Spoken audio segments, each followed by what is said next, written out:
Hello everyone, it's the beginning of Whateverathon, and it has officially started in the UK, um, and I, at least at the moment, am going to start with the UK time.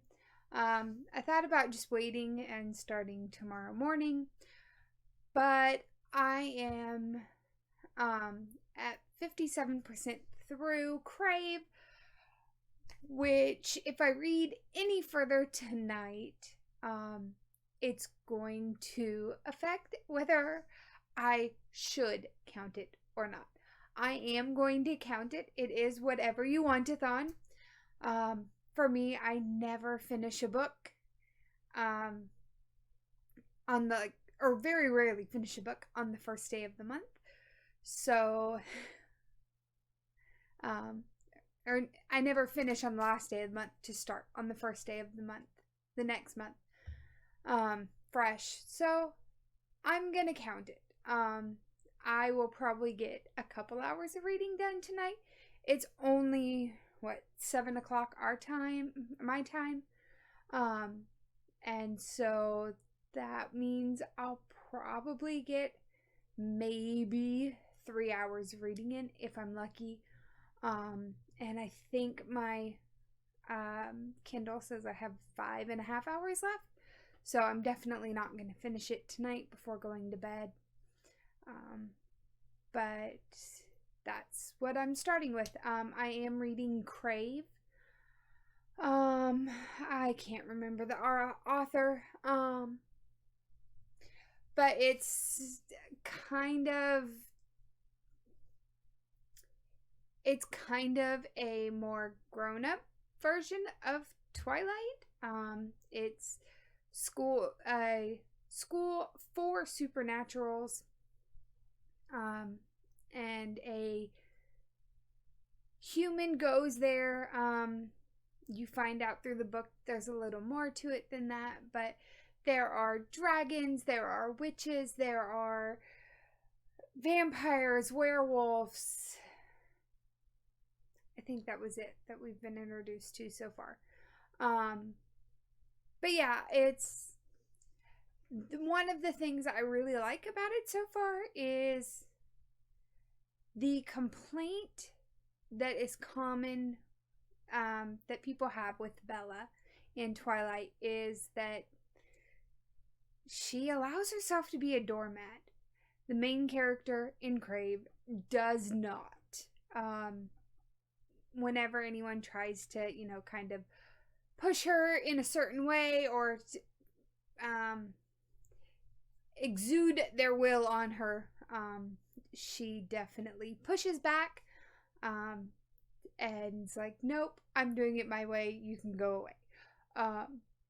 And she regularly tells them just that, in very adult language.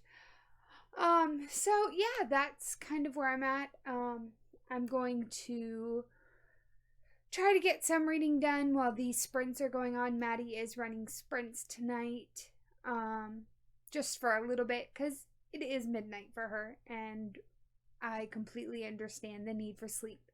The fact that she's starting a readathon at midnight her time, I definitely bow down, because about 10 o'clock I start turning into a pumpkin, and it's very hard for me to stay up later than that for the majority of the time, at least at a normal person energy level.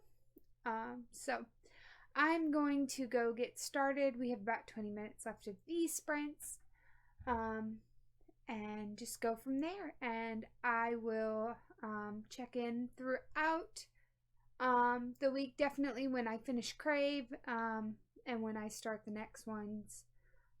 But hopefully I will be consistent throughout the week and check in a couple times each day. So until the next time. Hello everyone. So I'm still reading Crave by Tracy Wolff. I did not finish it last night. I'm at 86% according to my Kindle. I think my audiobook says 90%. So there's probably like a piece in my Kindle that's like a sneak peek of the next book. But I'm really enjoying it. I got to honestly the climax of the book, or what I would assume is the climax. But I couldn't keep my eyes open anymore last night. So I just went to bed and then got up this morning, did all my morning stuff, and had to do some work, or summer work for a homeschool teacher. And then I'm going to probably grab a little bit to eat and then work on finishing this book. I've got about an hour or so left of the audiobook. I don't know why I keep looking over there. It's over there. I have about an hour left of the audiobook, so it shouldn't take me too long to finish it. Actually, this says an hour and 3 minutes. So it's pretty close to that. But yeah, I'm really enjoying it, and I'm going to get back to it and stop rambling here. I'll talk to you later. Good morning, everyone. It is, what day is it? Thursday morning. It's the 2nd. I did not update again yesterday. I am struggling a little to get in the groove of vlogging more than once a day when I have other stuff other than reading going on. Yesterday I spent until almost 1 o'clock working on lesson plans for school. Today it's 10 o'clock, and I have more lesson plans to do for a different class, and then I will hopefully get a chance to read.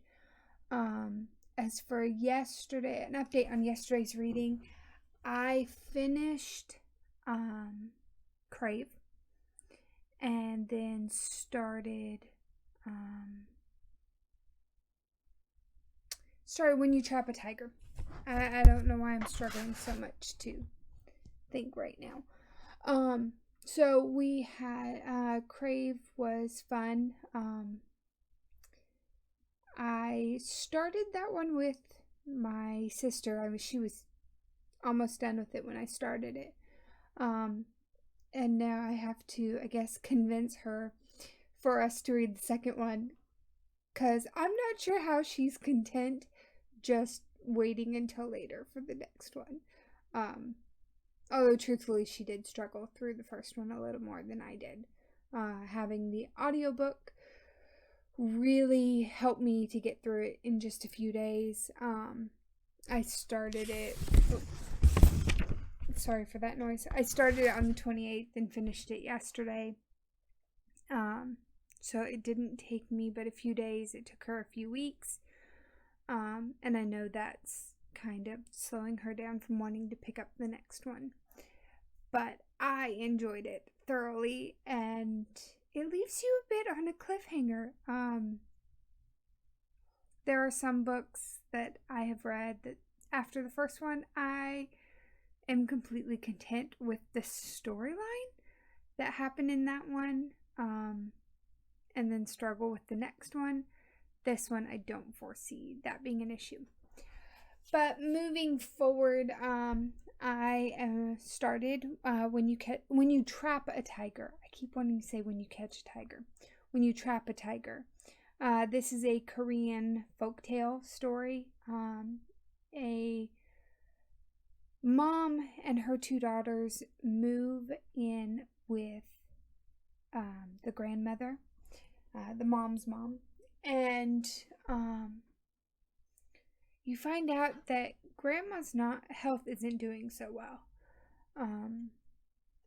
And this is, the whole story's told from the point of perspective of the younger sister. I think she's like 11 or 12. It is a middle grade. And so she is trying to figure out how to handle her grandmother and what's going on. As she pulls into town, she sees a tiger. And there's some of the Korean folklore in there with the tigers and how stories work and all of that. So it's really fun. I'm really enjoying it. And I'm just kind of going with it from there. I don't know where. There it is. This one I am also. I started reading it. I read the first 12 chapters. And then I had to run an errand yesterday, so then I put it on my library had it, the audiobook. So I put the audiobook on to drive to go pick up dinner and everything I had to do. Then came home and continued on the audiobook, if I'm honest. And the audiobook is good. There are words that I pronounced wrong. Like grandmother.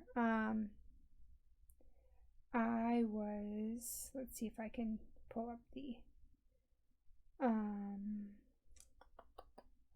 I was saying Halmony, because it's Jalmoni. I was calling the grandmother Halmony. It's Harmony, in the audiobook, which makes sense since some of the Asian cultures, their L's come out as R's. So that's kind of a fun one. But the daughter, Lily, or the granddaughter in the story, the main character, Lily, they do just call her Lily. It's not, there's no struggle in saying her name with the L's. But Harmony, the grandmother, is spelled Hal but pronounced Har. But yeah, I'm really enjoying this, and I am 60% through according to the audiobook. So I'm looking forward to finishing that 40% today after I do everything else I have to do. I'm just kind of going from there. Yeah, that's where I'm at. I'm just kind of rambling at this point. So I'm going to sign off and I'm going to work on my lesson plans and everything else I need to do. I might even go get another cup of coffee because it's one of those days. So I will see you soon. Hello, friends. So it is Friday. It's about 3:30. I have just finished When You Trap a Tiger. Wow, that one tore my heart out a little bit. Honestly, I don't think it's one that would cause a problem for middle graders in the same way. It's a really sweet story overall. Learning about how life changes as you grow up. In our story, Lily is 11, I think, and she just has moved back with her grandmother, with her mom and her sister. They moved to take care of grandma, and just how things have changed in their house, in grandma's house, and just learning to accept that things aren't going to remain the same. We see Lily many times just trying to recapture things that happened or being upset because things are different. But, and then, that early adolescence of trying to figure out how big our emotions can get and trying to break the mold of who we were when we want to change or to stick with what we want to keep and not abandon who we are. Anyway, it was a really sweet one. I would put it in the hands of just about any 11-year-old without any question. There's some naughty things that she does that you know, if you're putting it in the hands of a younger reader, you might want to pre-read so that you know what antics go on, so that you can nip those in the bud before they happen in real life. But yeah, it was a really sweet one. I'm struggling with words right now. I'm just filled with emotion. And I don't think that many kids would, unless they've been in situations similar, I don't think that there would be a problem with them reading it. I'm trying to kind of stay vague, so if you don't want spoilers, you don't get them, but it was a really sweet one. As far as what I'm reading next, I have no idea. I have to vacuum my house first before I do any more reading. But once I do that, I'll have to pick a book. See, what do I have? I don't have my stack on the shelf anymore. I know I was wanting to read, trying to pull up my cheat sheet. I know I was wanting to read, Kingdom of the Cursed. Is that the second book? It's either Kingdom of the Wicked or Kingdom of the Cursed. I think it's Cursed. I have that one to read. I'm trying to think of what some of my other... I know I have the Peter Pan, the dark romance that I can read. The dark one. Yeah, I'm not quite sure. I will probably go on ahead and do some housework and then come back. I could also just kind of... just about anything I pick right now is going to be a different genre. Since that one was middle... Wow, that's an age range, not really a genre. I was going to say I could pick that one and be okay.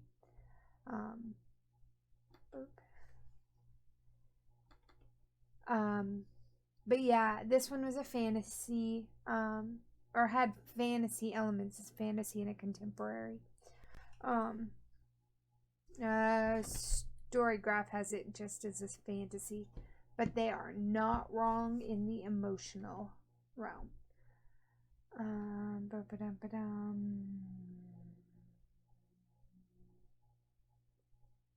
Where do I have that?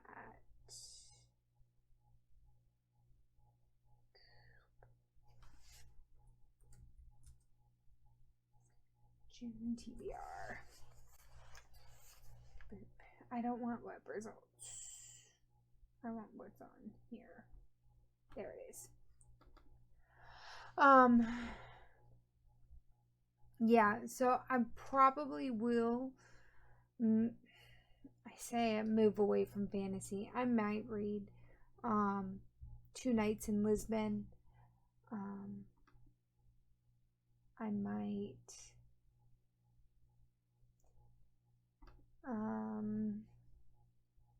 yeah, I don't know. I'll figure it out. This is still trying to load. It takes forever. But yeah, it's one. I'm just kind of rambling at this point. So I am going to go on ahead and get off here for now. I'll probably update shortly. My sister and I were talking about doing some sprints together. Oh, I guess I could do my update. So I have finished Crave, and I finished When You Trap a Tiger. For When You Trap a Tiger, the prompts that I am using for that one I am using the A and in the title. It's under 300 pages. It was on a previous TBR. So there are my 3 prompts for this book. But one thing I forgot about is the non-reading prompts. I can count as many of those. There are a total of 5 of those. So I'm going to count also with that is cozy reading time, join sprints, and last night, the reason I didn't update is my husband and I sat and we finished 2 episodes of The Good Doctor, which caught us up to their season finale for this year, and so we'll have to wait until fall for the next one. So I'm going to count guilt-free activity there. So we are, that'll be 3 for each, and go from there, because I totally could have finished When You Trap a Tiger last night. Some of the others on my list that I could read that I didn't say, City of Dusk, I could do,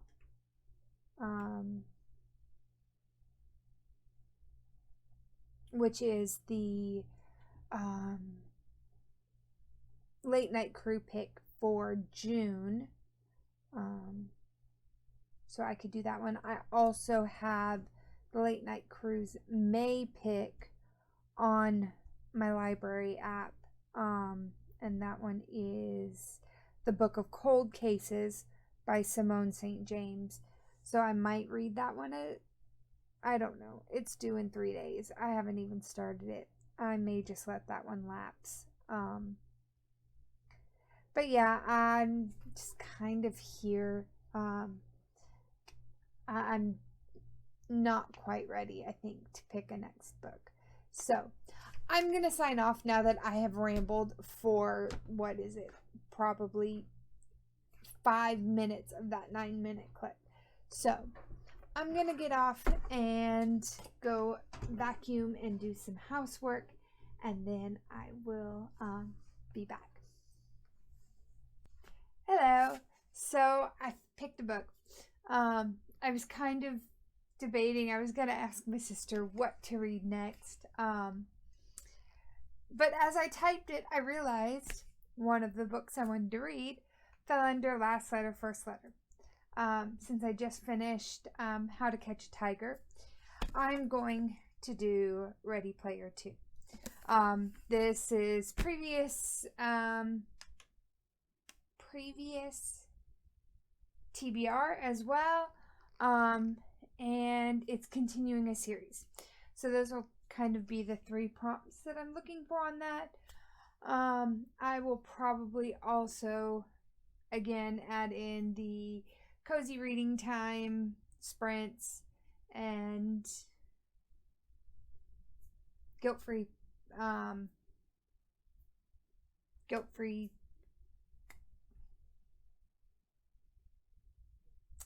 activity. That's what it is. This is just days after the contest has ended.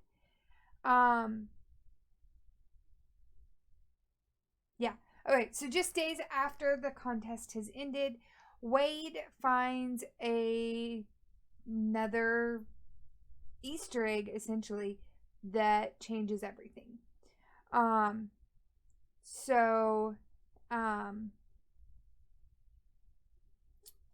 That kind of follows it from there. I don't want to do too much because not everyone has read Ready Player One or seen the movie.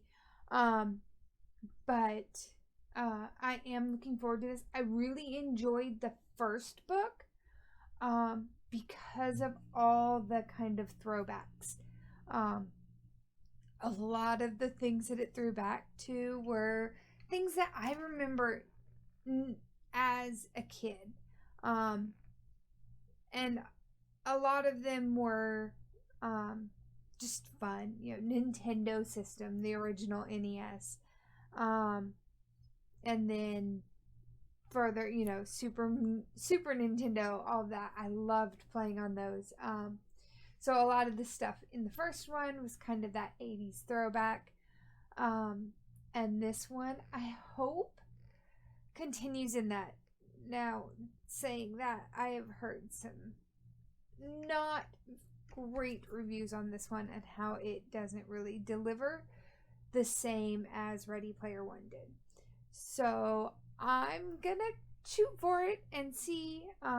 But that's what I've got. That's where I'm gonna start. I have some sprints going on with Kimberly from Whimsical Narratives.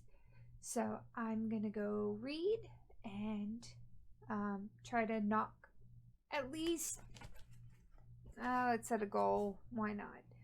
Oh my goodness, that's just chapter 3. Let's go the first 6 chapters. It's 100 pages. Why not? It's 9 o'clock. Will I get that far in an hour and a half?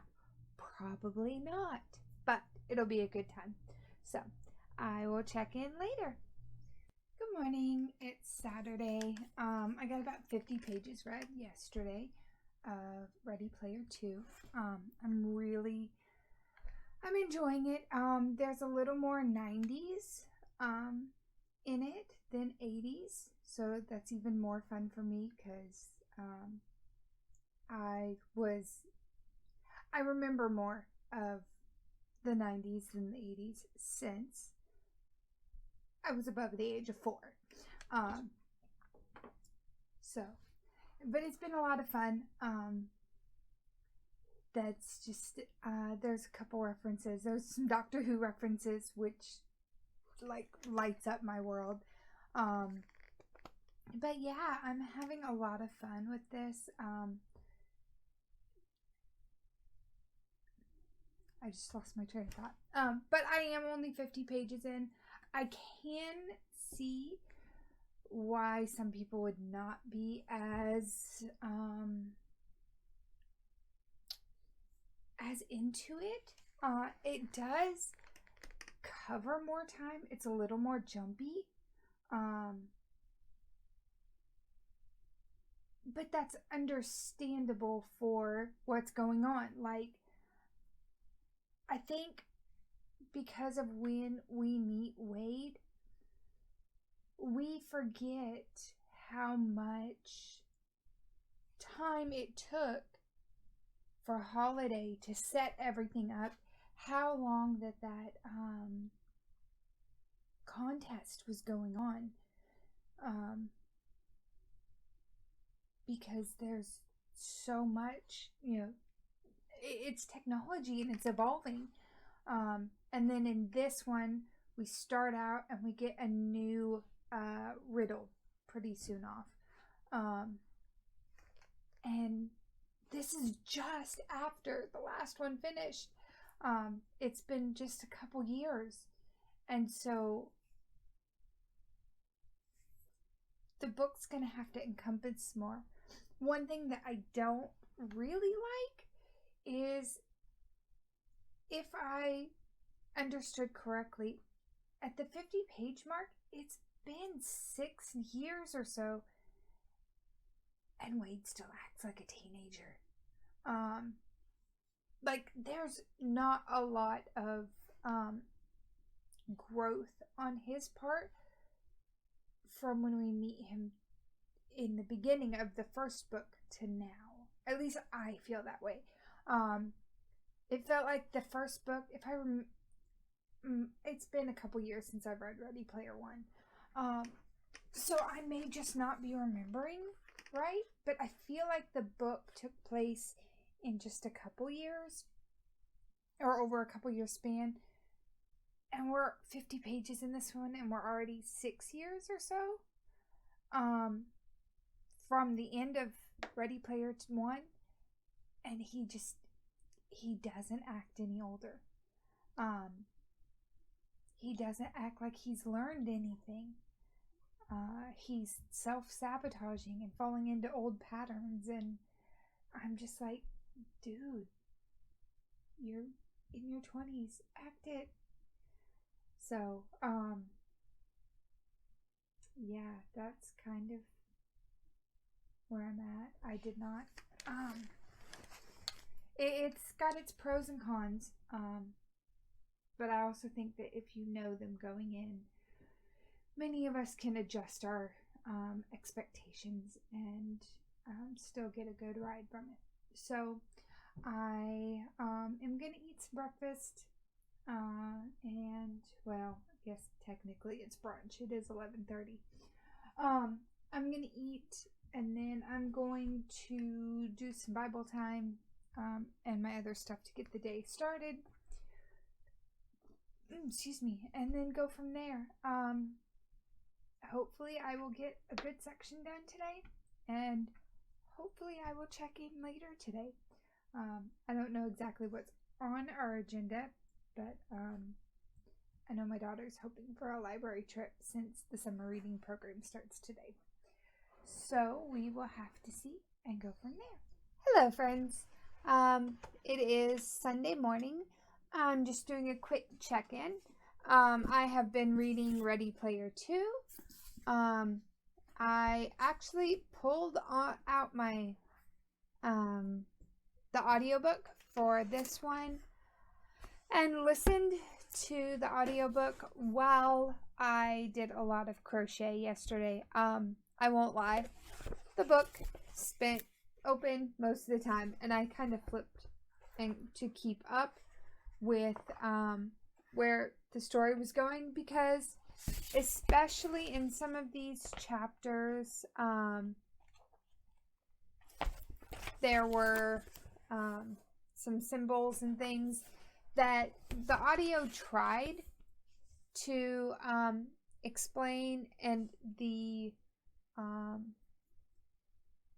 text even in the actual book tries to explain some of it, but it's not the same as seeing it. So I had that. So far, my very favorite chapter has been chapter 18, which is where they visit kind of the kiddie planet, where everyone under the age of 12 or 13, kind of starts out. It was a lot of fun. There's a lot of educational stuff, but a lot of throwbacks to like Blue's Clues and Gullah Gullah Island, Mr. Rogers' Neighborhood, all of those. And so there were a few times when I felt the audiobook could have been improved by, instead of just saying the lines that we all know, especially for songs. The next chapter where they're on a musical artist's island, I think they could have, or planet, sorry, they could have also benefited by playing some of the music. It probably wasn't possible. Putting in text and making people look it up or whatever probably doesn't need the same copyright permissions that the audiobook would have needed to play little clips of different songs and stuff. But it was a lot of fun. It's been a lot of fun. I really do enjoy this one. I'm not quite sure what others were not totally lining up with on this one. It really follows a lot of the same premise of the first one. My only complaint is I wish Wade would grow up a little bit. We're starting to kind of, here at the end of this one, seeing some possibility for some character growth, but even that might be pushing it a little. But we'll see where this goes, and whether it sticks, because I thought at the end of Ready Player One that there was some character growth, but it seemed once we started into Ready Player 2 that character growth did not stick around. So I was a little disappointed when he kind of fell back into those old habits. But the question is will he keep up with the personal growth after this book ends that we're seeing at the end of this book?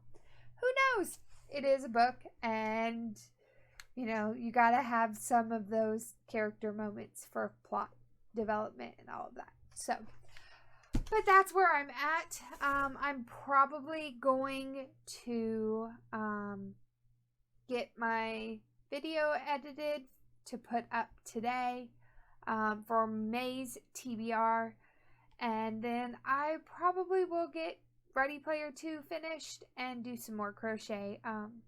I'm almost at the end of a blanket, and that feels good, so I'm trying to rock it out. But it's a really big blanket, so being almost at the end is a pretty big feat.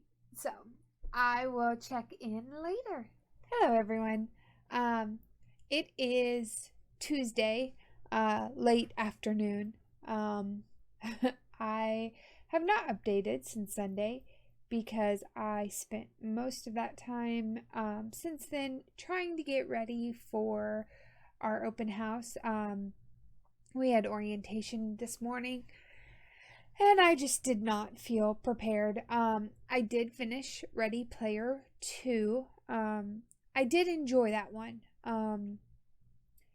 Probably not as much as the first. And it ends kind of weird. Like, I did not quite expect that ending, but it is what it is. After that, I started The Last Time We Lied by Riley Sager. This is my first Riley Sager book. It's following this girl who goes to camp when she's 13, and something happens and 3 of the campers disappear and are never found. And there's some secret going on. The camp ends up closing after that summer for 15 years, and then the owner decides that she wants to open it again. And opens it not just to the rich and the elite that it was originally, but opens it actually kind of like a scholarship type thing. There are sponsors who pay for kids to go, and it's like free for the parents, and asks Emma, the 13-year-old, now 15 years later, so she's 28, to come back and teach painting. So it's kind of this interesting storyline going on. I'm enjoying it so far. I'm 25% through.